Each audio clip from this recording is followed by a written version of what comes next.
दृष्टि से दिखने पर भी भगवान सदा अलौकिक ही रहते हैं, परंतु राग द्वेष के कारण ज्ञानियों को भगवान लौकिक दिखते हैं।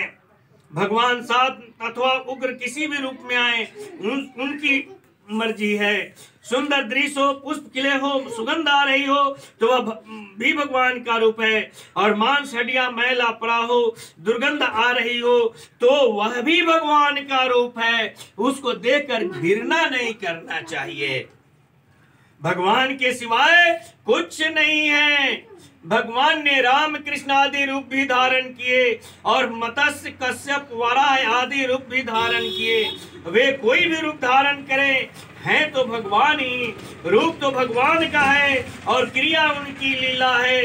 कोई पाप अन्याय करता हुआ दिखे तो समझे कि भगवान कलियुग की लीला कर रहे हैं। वे जैसा रूप धारण करते हैं वैसी ही लीला करते हैं।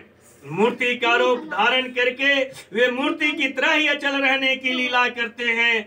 मूर्ति रूप धारण करके क्रिया करने में शोभा नहीं है, प्रत्युत क्रिया न करने में ही शोभा है, अन्यथा वह अर्चावतार कैसे रहेगा। बराह का रूप धारण करके वे बराह की तरह क्रिया करते हैं। बराह का अर्थ जानते हैं ना, सुअर।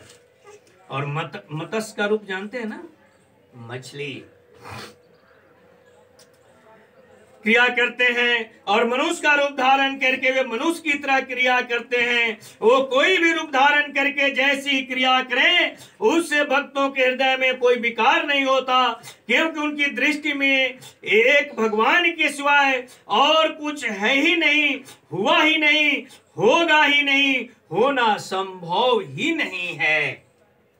यहां आपने देखा भगवान का रूप जो है, कुछ रूपों का वर्णन किया गया है, लेकिन भगवान ने इस जगत में जितने जीव प्राणी को जन्म लेने का अवसर दिया है, जितने जीव प्राणी का सृष्टि किया है, उतने ही रूपों में भगवान की अवतार भी हुआ है, ताकि जो जिस भेष में इस जमी पर पैदा लिया है, मनुष्य है, पंछी है, गीध है, कौवा है, कूता है, बैल है, गाय है, आदि रूपों में, सब रूपों में भगवान को आप देखते हैं।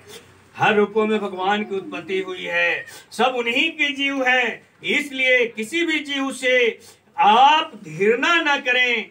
आप जिसको हड्डी या किसी को घाव देखते हैं तो आपको घृणा होती है, यह घृणा को छोड़ें, क्योंकि भगवान की सृष्टि की हुई व्यक्ति का ही वह हड्डी या घाव जो कुछ है वो भगवान का ही है।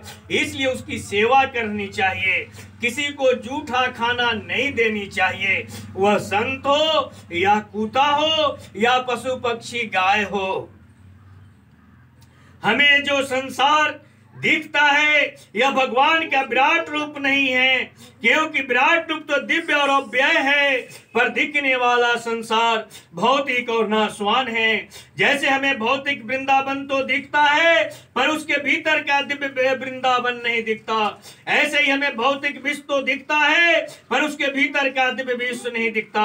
ऐसे देखने में कारण है सुख भोग की इच्छा, भोग इच्छा के कारण ही जड़ता भौतिकता मलिनता आई है। अगर भोग इच्छा को लेकर संसार में आकर्षण न हो तो सब कुछ चिन्मय विराट रूप ही है। तत्वबोध होने पर ज्ञानी को तो संसार चिन्मय रूप से दिखता है, पर प्रेमी भक्त को वह माधुर्य रूप से दिखता है। माधुर्य रूप से दिखने पर जैसे अपने शरीर में सबकी स्वाभाविक प्रियता होती है, ऐसे ही भक्त की मात्र प्राणियों के साथ स्वाभाविक प्रियता होती है। परंतु अर्जुन ने स्वर्ग रूप से भगवान का विराट रूप देखा था, क्योंकि वे वही रूप देखना चाहते थे। द्रष्टुमिच्छामि ते रूपमैश्वरम पुरुषोत्तम। माधुर्य में प्रियता विशेष होती है और ये स्वर्ग में प्रभाव विशेष होता है। तात्पर्य कि दिव्य विराट रूप एक होने पर भी भगवान के अनुसार अनेक रूपों में दिखता है और अनेक रूप से दिखने पर भी एक ही रहता है। एकता में अनेकता और अनेकता में एकता भगवान की विलक्षणता, अलौकिकता, विचित्रता है। बोलिए प्रेम से कृष्ण भगवान माता राधा सतभामा रुक्मिणी की जय। वीडियो चल